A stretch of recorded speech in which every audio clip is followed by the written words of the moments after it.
I'm not in shock because Brazil. I'm not in shock because Belgium went through. I'm actually kind of in shock because Brazil are out. Because Brazil are such a good team. They played so good. They did so much to at least get the 2-2 result. But they're out. And that's how football is. That's the life we live in.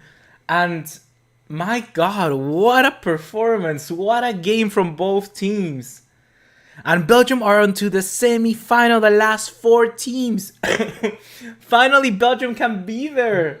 Can you believe that? I'm nuts. Wow. I never thought in the entirety of the tournament that Brazil were gonna be out. Damn, that's a very, very good result for Belgium. That's a very, very good result for Belgium. Like, you could see even Neymar, like, for instance, sometimes when you get something that hurts you a lot, but you cannot cry, that hurts you a lot. And Neymar today, he was, right now, he's crying. He's really, really crying, but from the inside, when you don't tear up, you're just like, oh my God, no way. But that's what happens. My God, football is such an incredible game. Wow, Belgium are into the last four, and what a performance from both teams. Damn, what a game. What an absolute game. Well, let's start off with the reaction. What's going on, guys? ¿Cómo están? BugaLuis here, and welcome back to another video here on the channel. Today, obviously, we're here to talk about Belgium beating Brazil 2-1 on the day, on the night, wherever you are in the world. My God, what a game from all players. They all gave them the ball. Oh my God. We got to start off right away from the very first minute. I was very surprised with Belgium right away. I'm always surprised with the first team. Like, they're always boom, bang on spot. They're always like playing amazingly. They're really, really key. And Belgium was really pressuring Brazil very hard, especially when we take a look into the very first 13 minutes, in which obviously we see the corner from Nasser Chatli that falls into Gabriel Jesus and Fernandinho both at the same time and actually results in an own goal. I gotta say that was for me the moment in which most probably Brazil looked the weakest. And then from then until the 28th minute, where I think the second goal came in from De Bruyne, those were the moments where Brazil just couldn't control the game. I gotta say that Belgium did something very, very good. And that was freeing up people such as De Bruyne, Lukaku, and Hazard to just enjoy their football, to have a field day. And I've been calling this from the start of my predictions here. Since the day I started my preview of Group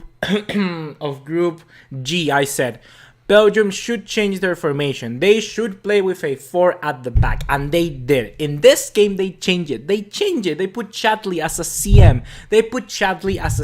Although he was obviously in the left wing back position, he in-game really just put himself into the middle and act as a midfield free. Actually then allowing people like De Bruyne to sit in front of the midfielders and then have Hazard and Lukaku to enjoy whatever they want to do. And that was the key for Belgium today. That was the really, really good way of opening up the players that Roberto Martinez, we gotta say to Roberto Martinez, what a masterpiece of managerial work. It was really, really on point. It was really, really good.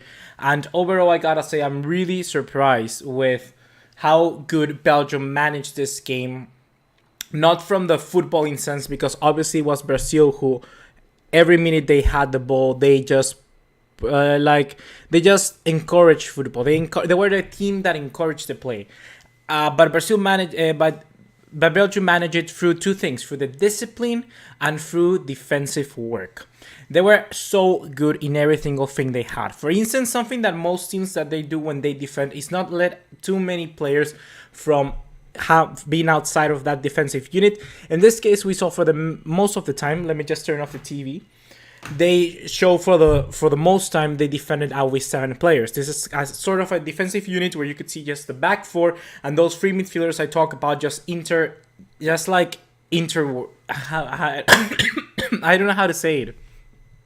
Interlapping or overlapping, underlapping, I don't know the word, but you mean what? You understand what I mean. I mean, like, we had Vertonghen, and then we had Chadley here, then we had Company, and then we had Witzel here, then we had Alderweireld, and then we had Fellaini here, and then we had Munier. So we had like this kind of like zigzag diagonal sort of defense unit that was really good to be both wide but also be very narrow, in the sense that people like Coutinho and Paulinho couldn't find the space in those pockets, basically in those gaps between the midfield and the defensive line. I gotta give all credit to people such as as Company, because Company was really good in managing that from a leadership role. He was really keeping these players on point and keeping them sharp. Vertonghen was probably one of the best players on this field in the best sense of defensive work. They were really good. He was really good taking control of somebody like William, which William just couldn't pass over, couldn't like basically work around that. Munier as well. Munier was really good keeping on tabs on Neymar, especially after getting knocked later on in the game. In the first half, he slowed his pace a little bit down, and that's when Munier really just overcome. And out of the duels they have between each other, Munier won most of them. And yeah, like, it was intense because we saw so many good performances in every single way. It was absolutely insane. For the second goal of Belgium, obviously we saw that great counter-attack. I gotta give huge credit to Lukaku. Lukaku is a player who I've always enjoyed. Wait, for me to stop coughing, I'm gonna drink water.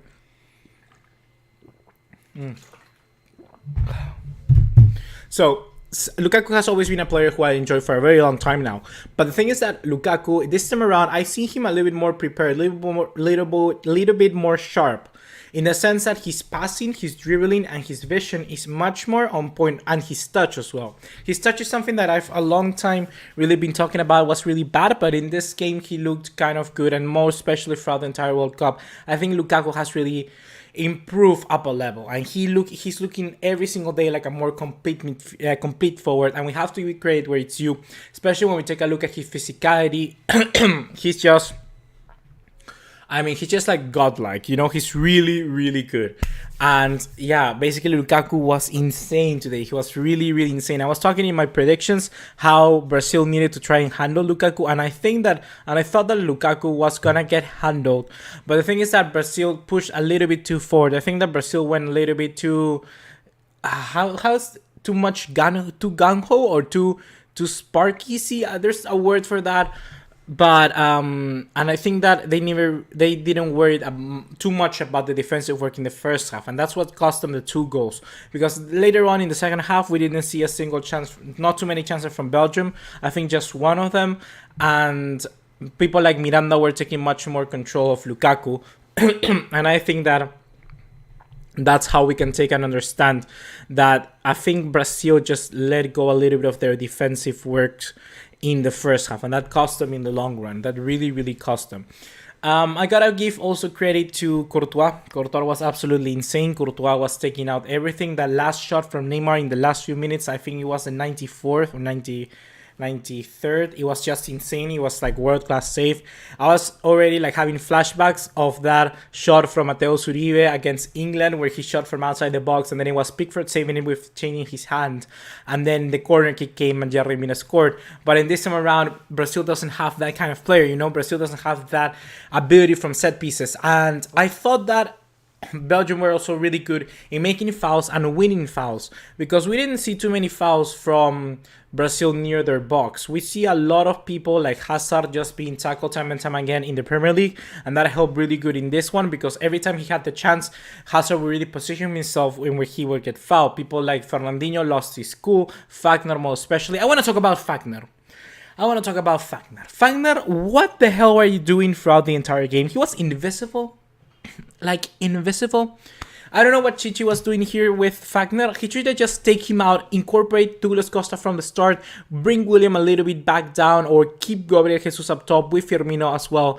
But Fagner was absolutely doing nothing. There was not a single player going through Fagner's side. Most of the time it would drift onto the right because Shadley had most of the ability to do whatever he wanted for the left, but he just kept him a little bit back, so he just defended a lot, and plus having Douglas Costa in the second half made him a little bit more worried of trying to marking him. That Fagner really never really saw any work. Fagner was just there, and he just committed fouls and did lazy passing. I know we just he was just like an extra man that they didn't need Brazil in the field. I think they should have brought another attacking player from a little bit earlier. Like, they needed to get that goal a little bit earlier. Someone like Paulinho, for instance, I thought was going to be key for this one to break the deadlock, but it wasn't.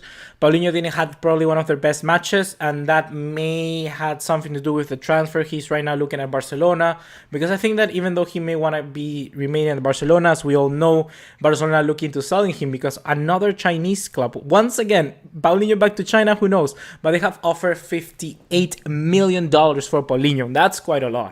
So I think that may have got into his head or something. I don't know. Who knows? We don't know.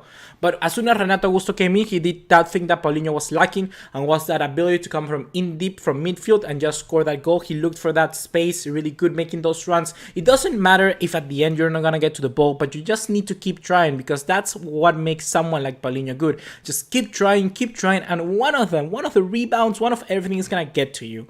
And that's what happened with Renato Augusto. He find that space, Coutinho looked for him over all the defenders, Company, Alderweireld, Vertonghen, and then he was at the back, Renato Augusto, to score that wonderful header. It was a quite good goal. And I thought after that, as soon as Brazil were able to score the main goal, Brazil were just so much powerful. They were really powerful, and Belgium were just really holding on to him. And basically, the time for Brazil really ran out, because Belgium put a lot of legs in their own box and didn't allow for Brazil to really find anything. And Brazil are not a team to look the play through. They're not a team that will look for it, by the height advantage. They will look at it low in the ground. And Belgium, I think they took something out of the book of a team like South Korea, or a team like Mexico, in which Germany, for instance, were trying to break them down, and they just took advantage of putting too many legs in the box. And I think that was helpful for Belgium at the end to make the time pass for Brazil and never really find out their space. At the end of the day, I gotta say, it's very sad to see another South American leave, and probably the last South American in this competition. Very sad to see Brazil leave, but Belgium just played a good match, and we have to give him credit for that, because now Belgium are going to be facing France, and I think that Belgium now has a real shot to move on to the final, and I think that they should most probably do so. I do not want France to go to the final. I do not know why, but I think that I'm always into looking for new teams and winning the World Cup, and I think Belgium will have that ability in this one.